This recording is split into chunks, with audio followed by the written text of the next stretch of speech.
ராஜாதி ராஜ ராஜ மார்த்தாண்ட ராஜ கம்பீர ராஜகுல ராஜ பராக்கிரம ராஜ வைராக்கிய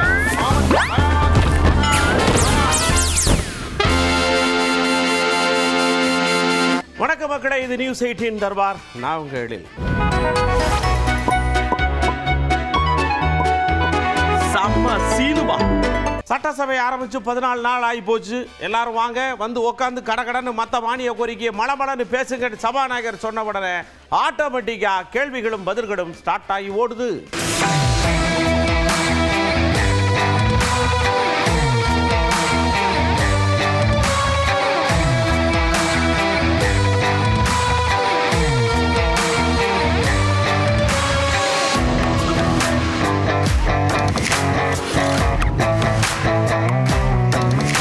பாருங்க, தாம்பரத்துக்கும் செங்கல்பட்டுக்கும் இடையில ரொம்ப டிராபிக் ஆகிட்டே இருக்கு. எவ்வளவு ரோடை அகலப்படுத்தினாலும் செமையா டிராபிக் ஆகுது. ஊருக்கு போறவங்க வர முடியல, வந்தவங்க போக முடியல. பாலம் கட்டுவீங்களா கட்ட மாட்டீங்களா? கரார கேட்கறலாம் எடப்பாடி ஐயா.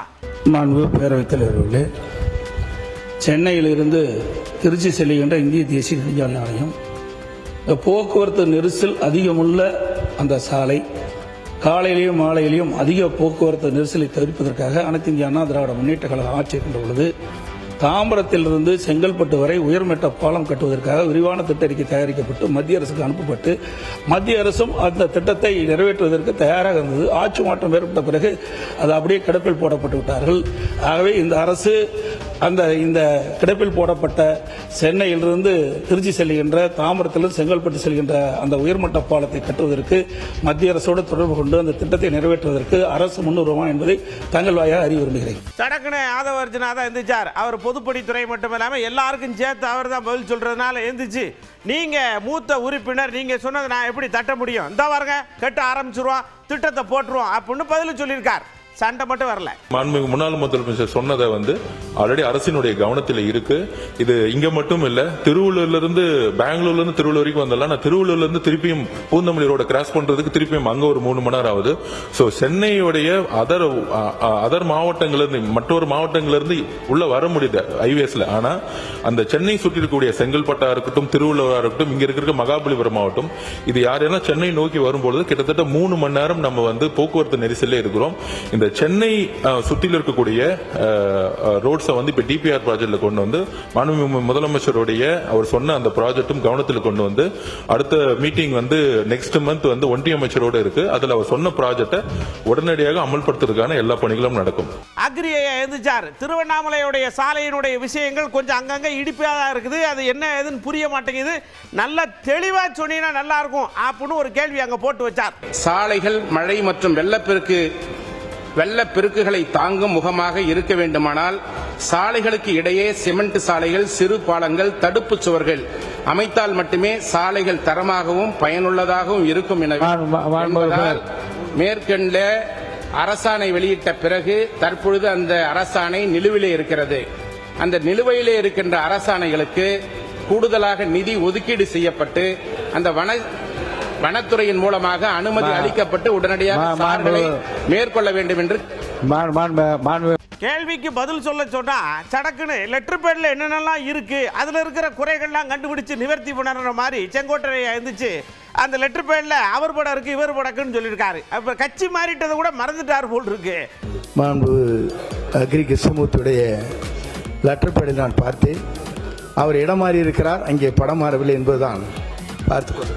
மாண்பு வனத்துறை அமைச்சர் மாண்புமிகு பேரவைத் தலைவர் அவர்களே, மாண்பு பேரவைத் தலைவர் அவர்களே, அந்த படத்தை பார்த்த லெட்டர் பேட் உங்களுக்கு பின்னால் பார்த்தோம். ஓபிஎஸ் உடைய படம் அங்க இருக்குது. இன்டெல்லாம் போட்டல, அங்க இடம் மாறி இருக்கிறார், ஆனால் படம் மாறவில்லை என்பதுதான். அப்படியே சடக்குன்னு எனக்கு எல்லா உலக நாட்டு நடப்புகள் எல்லாம் தெரியும் அப்படின்னு ஒருத்தர் டப்புன்னு புள்ளி விவரங்களா கொடுப்பார் இல்லையா, ராஜ்மோகன் எஞ்சார்ல. நேபாளத்தில் இந்த மாதிரி ஒரு விஷயம் நடந்து முடிஞ்சுன்னு ஒரு கன்க்ளூஷன் மாதிரியே கொடுத்துட்டாரு. சடக்குன்னு எல்லாரும் எஞ்சாங்க. இப்போ தான் நடந்துக்கிட்டு இருக்கா, என்ன நடக்க ஏது நடக்கணும் ஒன்றும் தெரியல, நீங்கள் மட்டும் கன்க்ளூஷன் கொடுக்குறீங்க அப்படின்னு சத்தம் போட்ட உடனே I am sorry my Lord அப்படின்னு உட்காண்டார்.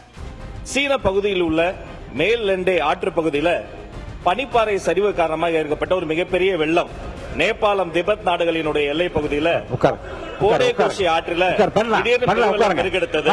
பேசி முடிக்கட்டும் பதிவு பண்ணலாம். அப்புறம் நீங்க உட்காருங்க. அது தொடர்பா நீங்க பேச விடுறேன். நீங்க பேசுங்க. அது தொடர்பா உங்களை அனுமதிக்கிறேங்க. இருங்க, உட்காருங்க. நீங்க எல்லாரும் ஒரே லேட்டஸ்ட் நியூஸ் சொல்லிடுறேன். அப்புறம் உட்காருங்க. நீங்க தான் மென்ஷன் பண்ண போறீங்க. நானும் அதோ பண்ண போறேங்க. அடுத்தது இல்ல கேள்வி உட்காருங்க. லேட்டஸ்ட் நியூஸ் சொல்லிடுறேன். டேட்டாவை சொல்லி அப்புறம் பேசுங்க. நான் அதோ பண்ண போறேன். உட்காருங்க, உட்காருங்க, உட்காருங்க, உட்காருங்க. நான் சொல்றேன். உட்காருங்க, உட்காருங்க, உட்காருங்க, உட்காருங்க, உட்காருங்க, உட்காருங்க, உட்காருங்க. சடக்குன்னு உதயநிதி ஐயாட்ட கேட்ட உடனே அவர் சொல்றாரு, ஐயா ஒரு விஷயம் நடந்திருக்கு, எவ்வளவு நடந்திருக்கு, என்ன நடந்திருக்கு, எத்தனை பேர் காணாம போயிருக்கிறாங்க, அந்த புள்ளி விவரங்கள்லாம் கேட்கணும். நாங்க கேள்வி எடுத்து வைக்க கூட அவர் எழுந்து மழை மழை எல்லாத்தையும் சொல்லி முடிச்சா நாங்க வேணா எழுந்து வெளிநடை பிடிக்கிறோம் அப்படின்ற மாதிரி சொல்றாரு. மாண்புமிகு எதிர்க்கட்சி மாண்புமிகு எதிர்க்கட்சி தலைவர் உட்காருங்க. மாண்புமிகு பேரவைத் தலைவர்களே, நாங்கள் அரசு எதுவும் குறை சொல்ல விரும்பல. உங்களுடைய அரசுடைய கவனத்திற்கு கொண்டு வர்றோம். அதற்கு பிறகு நீங்க பதில் சொல்லுங்க. என்ன சொல்றேன், நாங்க கவனத்துக்கே கொண்டு வராம நீங்களே எல்லாத்துக்கும் பதில் சொல்லுங்க. நான் எதுக்கு சட்டமன்றத்துக்கு வரணும்? சில நிகழ்வு உட்காருங்க, உட்காருங்க. சில நிகழ்வுகளில் நான் விளக்கம் சொல்லிடுறேன். சில நிகழ்வுகளில் அரசே தங்களுக்கு தெரிந்திருக்கிற தகவல்களை முன்கூட்டியே உங்கள் அனைவருக்கும் மக்களுக்கும் தெரிவிக்கிற விதத்தில் என்ன தவறு இருக்கிறது? அதுக்குரிய இருங்க சார். இப்ப கேட்கற புள்ளி விவரம் மழை மழைன்னு சொல்லுங்க. தமிழ்நாட்டில இருந்து எத்தனை பேர் போனாங்க, இந்தியாவில இருந்து எத்தனை பேர் போனாங்க, அதுல எத்தனை பேர் ஆண்கள், எத்தனை பேர் பெண்கள், எத்தனை பேர் குழந்தைகள், யார் யார் இருக்கிறா, வயசானவங்க எத்தனை பேர் சொல்லுங்க பார்ப்போம் அப்படின்னா பதில் கொஞ்சம் லேட்டா வரும். இந்த சம்பவத்துல எத்தனை தமிழர்கள் சிக்கியிருக்காங்க, அதுல எத்தனை பேர் நாம மீட்டெடுத்திருக்கிறோம். தமிழ்நாடு அரசு சார்பாக நேற்று ஒரு உதவி எண், அவசர உதவி எண் ஹெல்ப்லைன் நம்பரும் நீங்க கொடுத்திருக்கிறீங்க. அரசு அறிவிச்ச அந்த ஹெல்ப்லைன் நம்பர்களுக்கு இதுவரைக்கும் எத்தனை அழைப்புகள் வந்திருக்கிறது, அந்த அழைப்புகள் தொடர்பாக என்ன மேல் நடவடிக்கைகள் எடுக்கப்பட்டிருக்கிறது.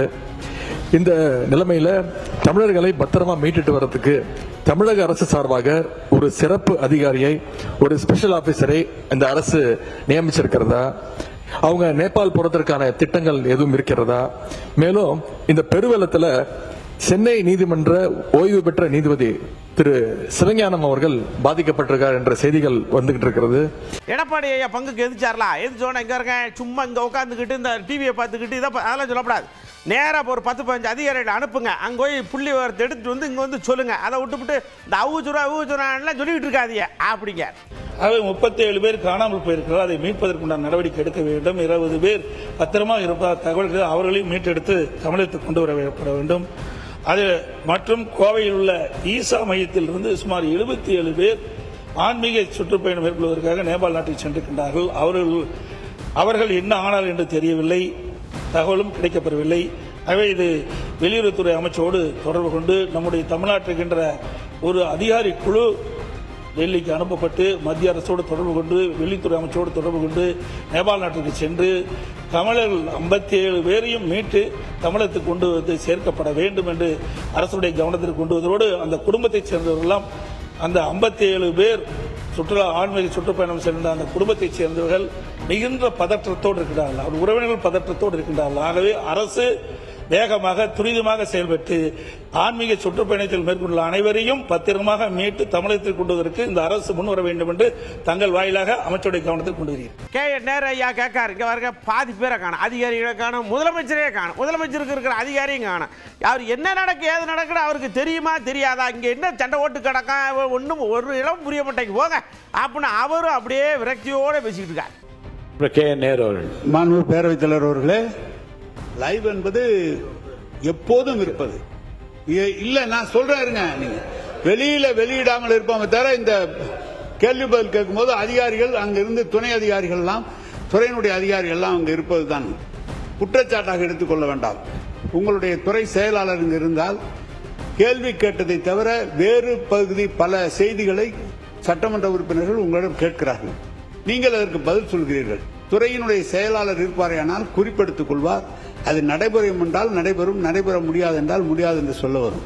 எனவே துறையினுடைய செயலாளர் அவசியம் இருக்க வேண்டும். ஏன்னா இதுதான் பெரிய பாடி, சட்டமன்றம் தான் பெரிய பாடி. அந்த நேரத்தில் அதிகாரிகள் இங்கு இல்லை, முதலமைச்சர் இல்லை என்றால் முதன்மை செயலாளராக இங்கு இருக்க வேண்டும். சீஃப் செக்ரட்டரி இங்கு இருந்தால், இப்போது நேபாளம் பிரச்சனை அமைச்சர் சொல்கிறார், அப்போது குறிப்பிடுத்து என்ன பதில் இருந்தால் உடனடியாக சொல்வதற்கு திருத்துவதற்கு சரியாக இருக்கும். அதற்காக தான் சொல்கிறோம். சடக்குன்னு என்னையா உங்ககிட்ட பதில் இருக்கா? ராஜ்மோகன் கிட்ட கேட்டோன்னே ஆமாம் இருக்குயா, எந்திரிச்சு பாருங்க, நாங்கள் ஒரு 4-5 ஃபோன் நம்பர் அனௌன்ஸ் பண்ணியிருக்கோம், டெல்லியோட பேசிக்கிட்டு இருக்கோம், அவங்க இந்த மாதிரி ஒருங்கிணைச்சிருக்காங்க அப்படின்னு என்ன மேம்போக்கான ஏற்பாடுகள் என்னவோ அதை மட்டும் மடமடன்னு சொல்றாரு, தவிர்த்து டீப்பா உள்ள இன்னும் போன மாதிரி இல்லை.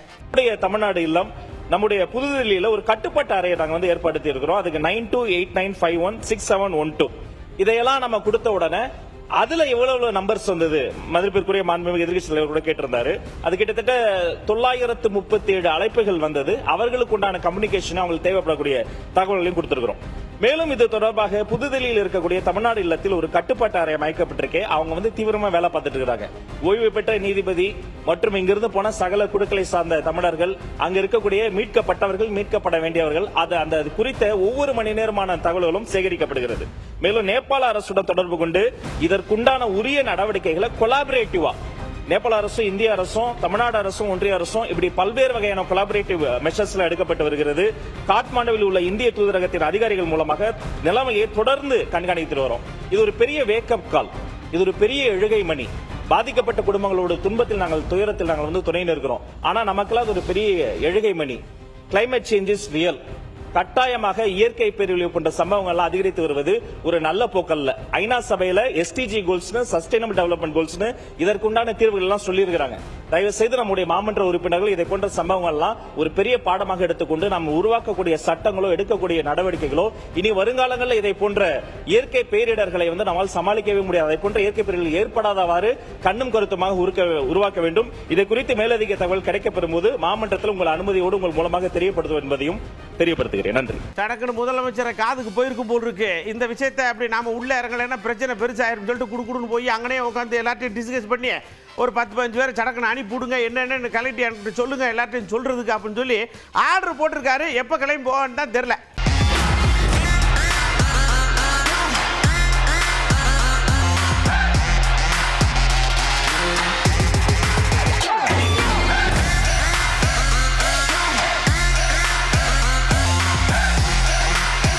சடக்குன்னு இந்த பக்கம் மானிய கோரிக்கை மீதான விவாதங்கள் எல்லாம் அப்படி அப்படியே போனோம். சரி, அதுக்கு முன்னாடி நாங்கள் என்னென்னலாம் வச்சிருக்கோமோ அதை பூரா அறிவிப்பாக வெளியிட்டுறோம் அப்படின்னு சொன்ன உடனே சடக்குன்னு நேரம் வச்சாரு.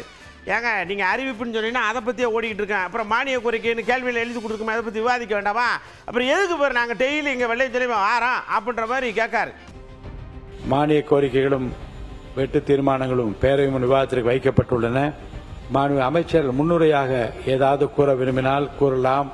மாண்புமிகு சமூக நீதித்துறை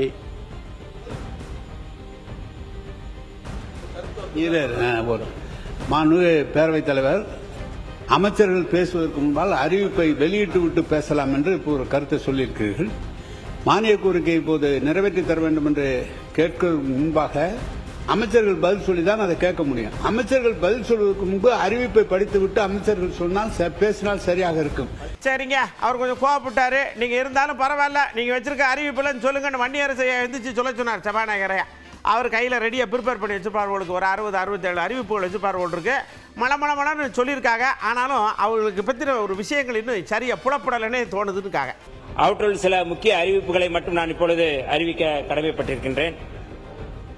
சமூக நீதி விடுதிகளை சிறப்பாக பராமரிப்பு செய்ய தற்போது வழங்கப்பட்டு வரும் பள்ளி விடுதிகளின் ஆண்டு பராமரிப்பு தொகை 50,000 அதிகபட்சமாக 75,000 கல்லூரி விடுதி பராமரிப்பு தொகை 50,000 அதிகபட்சமாக 1,00,000 உயர்த்தப்படும் என்று அறிவிக்கின்றோம்.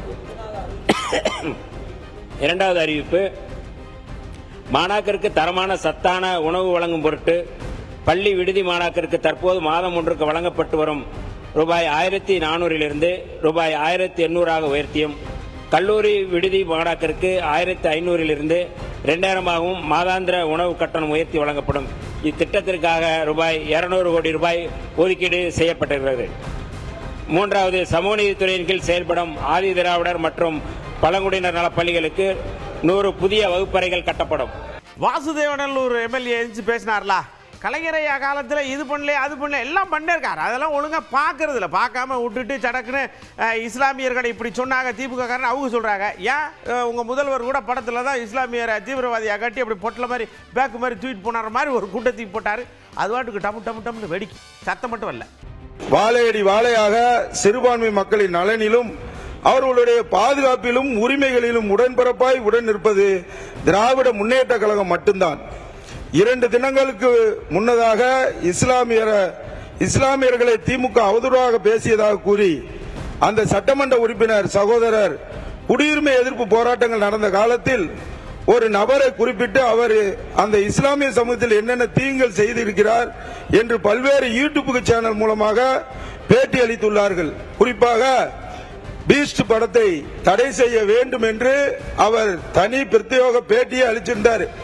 அதுல இஸ்லாமியருக்கு எதிராக இப்போது முதலமைச்சராக இருக்கக்கூடியவர் எவ்வாறு செயல்படுகிறார் என்பதை கூட 40 நிமிடங்கள் அவர் பேட்டி அளிப்பது என்பது முக்கியத்துவம் வாய்ந்தது.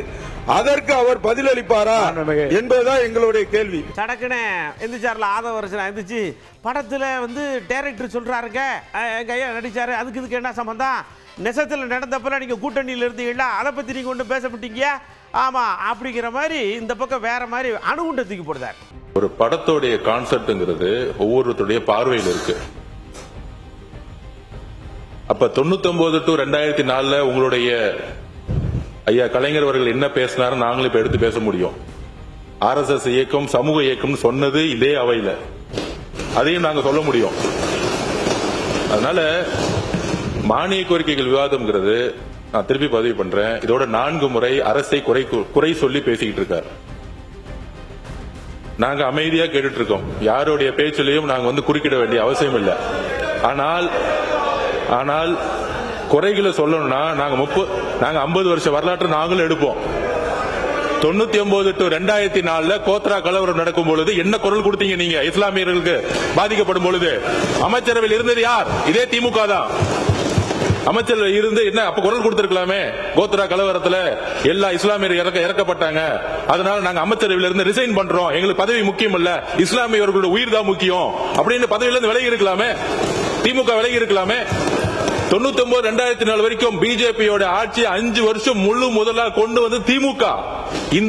இந்த பாவமும் இந்த வரலாற்றையும் எப்பயும் மறைக்க முடியாது. ஒரு ஆணையம் உருவாக்குறது, பிற்படுத்தப்பட்டோர் நலத்துறை உருவாக்குறது, ஆதரவாளர்களுக்கு செய்ய வேண்டியதெல்லாம் கலைஞரை என்ன செஞ்சிருக்காருன்னு எல்லாம் ரெக்கார்டா இருக்கு, எடுத்து போய் பாருங்க.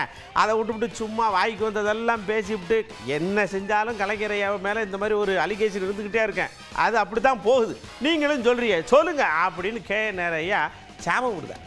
எங்களுக்கெல்லாம் ஒரு பெருமை இருக்கிறது. மாண்புமிகு பேரவைத் தலைவர் அவர்களே, தமிழ்நாட்டில் கலைஞர் அவர்களை பெயரை சொன்னாலே எப்போது பார்த்தாலும் இவர் பிற்படுத்தப்பட்ட தாழ்த்தப்பட்ட மக்கள் என்று பேசுவார்களே தவிர இவர் வேறொன்றும் தெரியாது என்று கலைஞரை பற்றி விமர்சனம் செய்தது உண்டு. அந்த அளவுக்கு ஆதிராவிட மக்களுக்கும் பிற்படுத்தப்பட்ட மக்களுக்குமாக அந்த நல்ல காரியங்களை செய்து திராவிட முன்னேற்ற கழகம் இந்த துறையை பிற்பட்டோர் நலத்துறை என்று ஒன்றை உருவாக்கியதே கலைஞர் அவர்கள் தான். எனவே நீங்கள் நினைப்பது போல அந்த காலத்தில் இப்படி சொன்னார்கள், இந்த காலத்தில் இப்படி அடுத்தது கோவை செழியன் சார் பேச வைக்கிறேன், நீங்க பேசுங்க. எனவே அந்த தொகை செலவு செய்யாமல் விட்டு விட்டோம் என்றெல்லாம் உங்களுடைய அரசாங்கம் போது நீங்க 3 மாசம் ஆயிருக்கீங்க. நாளைக்கு உங்களுக்கு ஓராண்டு காலம் இருந்தால் அவங்களுடைய அரசாங்கத்தை பற்றி 5 ஆண்டுகளுக்கு தான் மக்கள் வாக்களித்தது. 5 ஆண்டுகள் இந்த ஆட்சி இருக்கும். நீங்க நீங்க இந்த ஓராண்டு காலம் கழித்து உங்களுடைய அரசாங்கத்தை பற்றி மத்திய அரசாங்கம் நிர்ணயம் செய்வார்கள். அப்போது எந்தெந்த பணம் செலவு செய்யப்பட்டிருக்கிறது, எது செலவு செய்யப்பட்டதுன்னு சொல்வார்கள். எனவே நீங்கள் ஏதோ நாங்கள்லாம் ஆதிராவிட மக்களுக்கு செய்யவில்லை என்று. ஆதிராவிட மக்கள் கலைஞருடைய காலத்திலும் தளபதியுடைய காலத்தில் தான் மிக உன்னதமான இடத்திற்கு வந்திருக்கிறார்கள். வன்னியரசு ஐயாவுக்கு அமைச்சர் பதவி கிடைச்சதுல இருந்து அவருக்கு அப்படியே மனமகிழ்ச்சி தாண்டவம் ஆடுது போல் இருக்கு. அதனால நாங்க எவ்வளவு இருந்தாலும் இந்த பக்கம் கொடுக்க மாட்டாங்க. ஆனா இப்ப 2 பேர் இருக்கோம், 2 பேருக்கு அமைச்சரவை குதிச்சு அழகு பார்க்கறாங்க இல்லையா? இது மாற்றம் தானே, இதுதானே சமுதாயத்துக்கு தேவை அப்படின்னு அடுத்த ட்ரிப் அமைச்சர் ஆக்குற மாதிரியே பேசிக்கிட்டு இருக்கார். அப்ப இது கோட்பாட்டு அடிப்படையில் இது எடுக்கப்படுகிறது என்றால் நான் கேட்பது, கடந்த முறை 4 சட்டமன்ற உறுப்பினர்கள் விடுதலை சிறுத்தைகள் சார்பாக போட்டியிட்டு வெற்றி பெற்று இதே அவையில் இருந்தோம். உண்மையாகவே கோட்பாட்டு அடிப்படையில் செயல்படுகிறது என்றால் 2 சட்டமன்ற உறுப்பினர்கள் தான் நாங்கள் இருக்கின்றோம். ஆனால் 2 சட்டமன்ற உறுப்பினர்கள் ஒருவருக்கு அமைச்சரவை கொடுத்து ஆட்சியிலும் பங்கு அதிகாரத்திலும் பங்கு என்பதுதான் கோட்பாடு. ஆனால் 4 சட்டமன்ற உறுப்பினர் இருந்தபோது கூட ஒரு அமைச்சரவை நீங்கள் கொடுக்கவில்லை என்றால் ஆட்சியிலும் பங்கு அதிகாரத்திலும் பங்கு என்கிற கோட்பாடு, நீங்கள் கோட்பாட்டு அடிப்படையில் பேசவில்லை, நீங்கள் பச்சாதாரத்து அடிப்படையில் பேசுகிறீர்கள் என்கிற செய்தியை நான் சொல்ல விரும்புகின்றேன். இன்னொரு கூடுதலான செய்தி சொல்றேன், கொஞ்சம் நான் சொல்றேன். கொஞ்சம் இன்னும் முடிக்கலங்க, நான் முடிக்கல, கொஞ்சம் இருங்க. எங்களை பத்தி நீங்க பரிதாபமா பேசுறத நாங்க கண்மையாக கண்டிக்கிறோம், வன்மையா வெறுக்கிறோம். நீங்க பொது தொகுதியில நாங்க இவங்களை நிப்பாட்டி இருக்கிறோம் அப்படின்னு பெருமையா பேசிக்கிட்டு இருக்கிறீங்க. இந்த பேச்சை நிறுத்துங்க அப்படின்னு ரொம்ப சீரியஸா கடுப்பா பேசுறார் வன்னியரசையா. மிகு முன்னாள் உயர்கல்வித்துறை அமைச்சர் அவர்களாக இருக்கட்டும் அல்லது அதிமுகவுடைய முன்னாள் உயர்கல்வித்துறை அமைச்சராக இருக்கட்டும், அவர்கள் பேசும்பொழுது தலித்தை நாங்கள் பொது தொகுதியிலே கோயம்புத்தூரிலே நிறுத்தினோம் என்று அவர் சொன்னார். அதிமுகவுடைய முன்னாள் உயர்கல்வித்துறை அமைச்சர் பேசும்பொழுது நாங்கள் திருச்சியிலே நிறுத்தினோம், தலித் தொழில்மலையை நிறுத்தினோம் என்று அவர்கள் சொன்னார்கள். நான் இந்த அவையிலே கேட்க வேண்டிய கேள்வி என்பது, நீங்கள் இந்த நிறுத்துவது என்பது கோட்பாட்டு அடிப்படையில் பேசுகிறீர்களா அல்லது பச்சாதாபத்தின் அடிப்படையில பரிதாபத்தின் அடிப்படையில் இதை சொல்கிறீர்களா? நான் சொல்றேன். தயவு செய்து இருங்க பேசுறேன். நிக்காதீங்க, உட்காருங்க. அமைதியா பாருங்க. அப்படியே உதயநிதி சார் யாரோ ஒருத்தர் 2 பேர் ஏதாவது வாய்தவறி பேசுறது எல்லாம் ஒட்டுமொத்தத்துக்குன்னு சொல்லி கொண்டு வந்தா அப்புறம் நிறைய பேச வேண்டியிருக்கேன். 1000 கோடி அயோத்திதாசர் பண்டிதர் ஐயா இது, அதுக்கப்புறம் அம்பேத்கர், ஏகப்பட்டது செஞ்சிருக்கேன். நீங்களே பாராட்டிருக்கீங்க, உங்க தலைவரே பாராட்டிருக்கிறாரு. அது சம்பந்தமான பல விஷயங்கள் இருக்கு, கொஞ்சம் பார்த்து பேசுங்க அப்படிங்கிற எதிர்கட்சி தலைவர். 1000 கோடி ரூபாய் செலவில் அயோத்திதாசர் பண்டிதர் குடியிருப்பு திட்டம் கொண்டு வந்தது எங்களுடைய ஆட்சியில், எங்களுடைய திராவிட மாடல் அரசு. 1000 கோடி ரூபாய் மதிப்பீட்டில் தொல்குடி திட்டம், அம்பேத்கர் அயலக உயர்கல்வி திட்டத்தின் மூலம் 36 லட்சம் ரூபாய் வரைக்கும் நிதியுதவி, மகளிரை நில உரிமையாளர் ஆக்கிட நன்னிலம் திட்டம், சைதாப்பேட்டையில் 46 கோடி ரூபாய் மதிப்பீட்டில் MC ராஜா மாணவர் விடுதி, ஆதி திராவிடர் மற்றும் பழங்குடியினர் ஆணையம், இப்படி பல்வேறு திட்டங்களை சொல்லிக் கொண்டே போகலாம். இதே அமைச்சர் அவர்கள் பல்வேறு முறை பாராட்டியிருக்கிறார். இந்த திட்டங்களை எல்லாம் இதே அவையில் அவரே பதிவு வச்சிருக்கிறார். இது எல்லாவற்றுக்கும் மேலாக ஆதி திராவிடர் மற்றும் பழங்குடியின மக்களுக்காக ஒதுக்கப்படுகின்ற அந்த நிதி உரிய முறையில் செலவிடப்படுவதை உறுதி செய்யும் விதமாக ஆதி திராவிடர் மற்றும் பழங்குடியினர் மேம்பாட்டு செயல் திட்டம் சட்டம் 2024 அதை நிறைவேற்றம் செய்தது எங்களுடைய முதலமைச்சர் எங்களுடைய திராவிட மாடல் ஆட்சி என்பதை இங்கே பதிய வைக்க விரும்புகிறேன். என்னதான் சொன்னாலும் இப்ப அமைச்சரா இருக்கிறதுனால சடக்குன்னு ஒத்துக்கிறதுக்கு மனசு வரல போல் இருக்கு. நீங்க சொன்னதெல்லாம் செஞ்சதெல்லாம் ஓகேங்க, ஆனா நீங்க இந்த பழங்குடியினருக்கு நீங்க தான் ஏதோ இது பண்ற மாதிரி சொல்றதை என்னால ஏத்துக்க முடியாது அப்படின்னு சொல்றார். ஒருவேளை இந்த பக்கம் சொல்லணும்னு எதிர்பார்க்கறா என்னமோ தெரியல.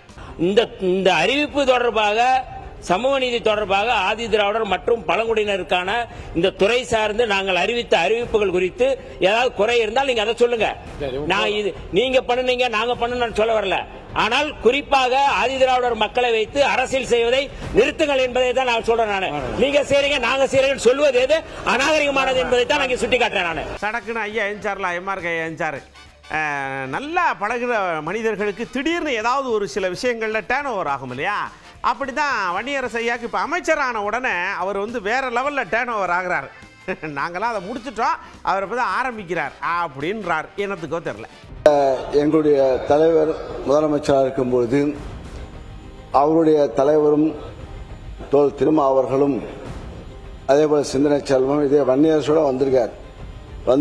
எங்களுடைய முதல்வரை பாராட்டிருக்கேன். அவர்கள இந்த சமுதாயத்திற்கு என்னென்ன செய்ய வேண்டும் என்று அவருடைய ஆலோசனை பெற்று அவருடைய கோரிக்கைகளை வைத்து முன்வைத்துதான்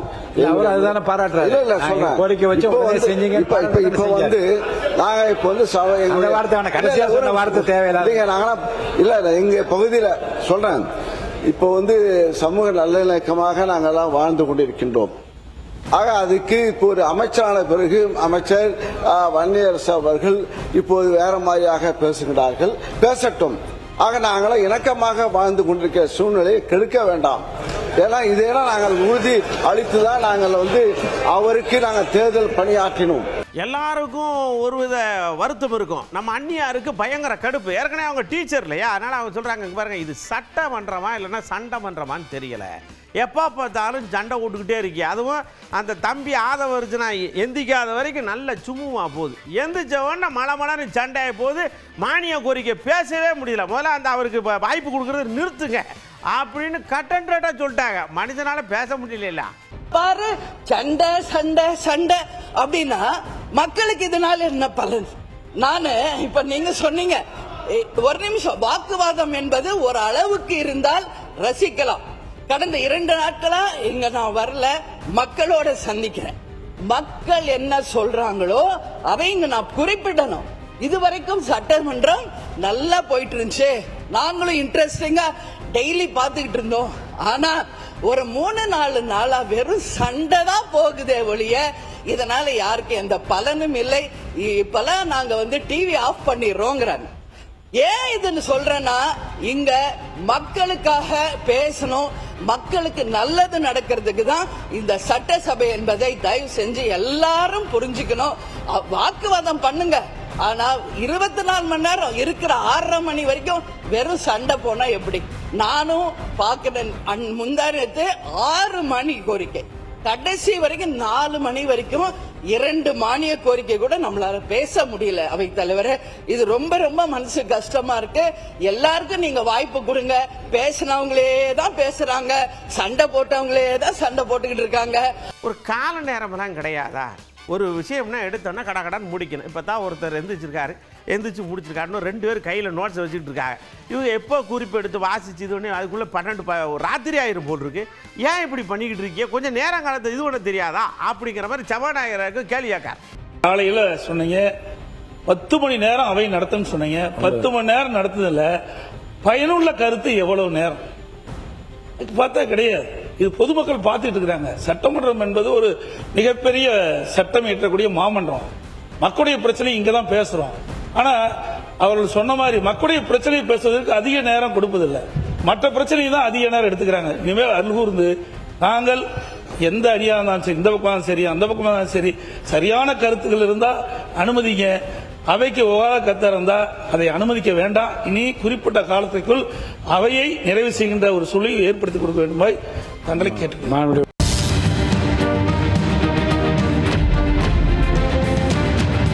நேபாளத்தில் நடந்த விஷயங்கள் உங்களை எப்படி பாதிச்சிருக்கு? இங்கே வாங்க.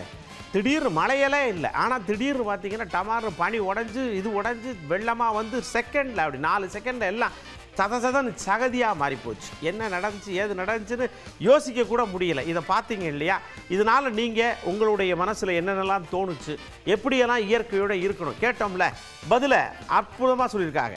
இப்போ நேபாளத்தில் நடந்த இந்த சம்பவங்கள் எல்லாமே எதை உணர்த்துது அப்படின்னா, நிரந்தரம் இல்லாத இந்த வாழ்க்கை, இந்த உலகம் அப்படின்றது என்றைக்கு விஸ்வரூபம் எடுக்கும் அப்படின்ற ஒரு விஷயம் தான். மக்கள் இதை யாருமே எதிர்பார்த்திருக்க மாட்டாங்க. அவங்களுடைய கனவுகளை நோக்கி தான் ஏதோ ஆசைகளோடு எவ்வளோதோ இதுகளோட போயிருப்பாங்க. அது பார்க்குற போதே ரொம்ப கஷ்டமா இருந்தது. பாவம், அந்த உயிர்கள் எல்லாமே எவ்வளோ கஷ்டப்பட்டிருப்பாங்க. இவ்வளோ இந்த விஞ்ஞான யுகத்திலையுமே நம்ம நிலவுக்கே மனிதர்கள் அனுப்பிட்டோம். ஆனால் இருந்தாலும் இது எல்லாமே இயற்கையுடைய பேரழிவுக்கு கீழே நிற்கவே முடியாது சரிசமமா அப்படிங்கிறதுக்கு உண்மையிலே ஒரு மிகப்பெரிய எடுத்துக்காட்டு. உண்மையிலே ரொம்ப ஒரு சங்கடமான விஷயமா இருக்குது. பார்த்தோன்னே எனக்கே அப்படியே ஷாக் ஆயிடுச்சு. இந்தியர் மக்கள் மட்டும் இல்லை, மலேசியா பீப்புளை காணாமா, ஆஸ்திரேலியா பீப்புளை காணாமா. ஸோ எல்லாரும் மனிதர்கள் தானே, யாருமே எதிர்பார்த்துருக்கவே மாட்டாங்க. ரொம்ப கொடூரமாக இருக்குது, பார்க்குறதுக்கே ரொம்ப கஷ்டமாக இருக்குது, மனசு கஷ்டமாக இருக்குது.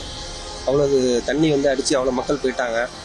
தமிழ்நாட்டுக்கு சேர்ந்தவங்க உயிரோட நல்லபடியாக வரணும். ரொம்ப இதாக இருக்குது, நம்மளுக்கே கொடூரமாக இருக்குது. இந்த ஹாலிவுட் படத்துலலாம் கிராஃபிக் சீன்ஸ்ல வர மாதிரி இருந்தது. வீடியோஸ் பார்த்தேன், ரொம்ப சங்கடமா இருக்குது. தப்பிச்சு மூடி ஓட முடியாது போல் இருக்குது, அந்த அளவுக்கு பயங்கரமா வருது. எங்க நடந்தாலும் மக்கள் எல்லாரும் ஒன்று தானே, அதனால அந்த எண்ணத்துல தான் பார்க்கணும். ரொம்ப வருத்தத்துக்குரிய விஷயமா தான் இருக்கும். எத்தனையோ விபத்துக்களை சந்திச்சிருக்கோம். அதோட நேபாளத்தில் நடந்திருக்க இந்த பனிக்கட்டி உரையினால ஏற்பட்ட பொதுமக்களோட பாதிப்பை பார்த்தா மிகவும் வருத்தத்துக்கு தான் செயலாக இருக்கு. இந்த மாதிரி ஒரு சம்பவம் கேட்டதுல இருந்து என்னோட ஒரே பிரார்த்தனை, அவங்கள கொண்டு இங்க சேப்பா, அம்பாள் கொண்டாந்து சேப்பாங்கிற ஒரு நம்பிக்கையில தான் நான் இங்க வந்திருக்கேன். நல்லபடியா எல்லாரும் வந்துருவாங்கங்கிற நம்பிக்கையோட இருக்கும். கண்டிப்பா வருவாங்க. நம்ம அரசு ஏதாச்சும் நம்ம மக்களுக்கு பார்த்து நல்லபடியாக ஒரு இதில் இருக்கிற மக்களுக்கு நல்லபடியாக காப்பாற்றி வீட்டுக்கு போட்டு சேர்க்கணும்னு கேட்டுக்கிறேன். கண்டிப்பாக சீக்கிரம் இதெல்லாம் முடிஞ்சு அதுலேருந்து அவங்க அமைந்து வந்துடுவாங்க. இதுவரைக்கும் தர்பாரில் நீங்கள் பார்த்த விஷயங்களோட நம்ம இன்னைக்கு தர்பாரை முடிக்கிறோம். அடுத்த தர்பார்லையும் இதே மாதிரி ஏகப்பட்ட விஷயத்தோட நாம் உங்களை பயணம் செய்ய வைக்க போகிறோம். அதுவரை உங்களிடமிருந்து அன்போடு விடைபெற்றுக் கொள்வது உங்கள் அன்பு நண்பர்களின் வணக்க மக்களே.